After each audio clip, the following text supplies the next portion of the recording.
আমাদের সবার life limited 70-80 what ever years, যে এই টাইমে যদি সব থেকে মিনিংফুল কোনো কজ হতে পারে সেটা ক্লাইমেট চেঞ্জ হতে পারে।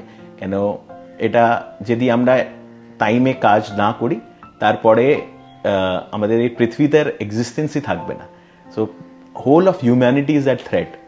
সো আর আমি দেখলাম অন্য আর সব ইস্যু থেকে এর একটা কারেকশন আছে। আমরা যদি দেখি লাস্ট 40-50-60 ইয়ার্সে আমাদের অনেক ডেভেলপমেন্ট হয়েছে, অনেক পজিটিভ ডেভেলপমেন্ট হয়েছে।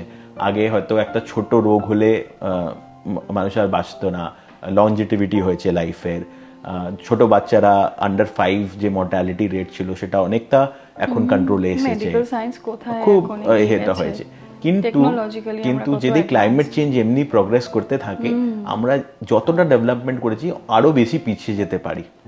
যার জন্য আর এটার কোরিলেশন আছে সব জিনিস থেকে, কনফ্লিক্ট থেকে অনেক রিলেশন আছে। যদি কোনো রিজনসে ক্লাইমেট চেঞ্জের জন্য মানুষ থাকতে পারছে না, ওইখানে ফ্লাডেড হয়ে যাচ্ছে বা ওইখানে কিছু খাওয়া দাওয়ার জিনিসটা, ওরা কিন্তু ওই জায়গা থেকে মুভ করে অন্য জায়গায় যাবে, তখন একটা রেফিউজি ক্রাইসিস, কনফ্লিক্টও ক্রিয়েট হতে পারে। তো ক্লাইমেট চেঞ্জ বেসিক্যালি একটা এমনি বড় একটা বিষয় যেটা বাকি সব ইস্যুস থেকে অনেক বেশি অ্যাগ্রাভেট করতে পারে।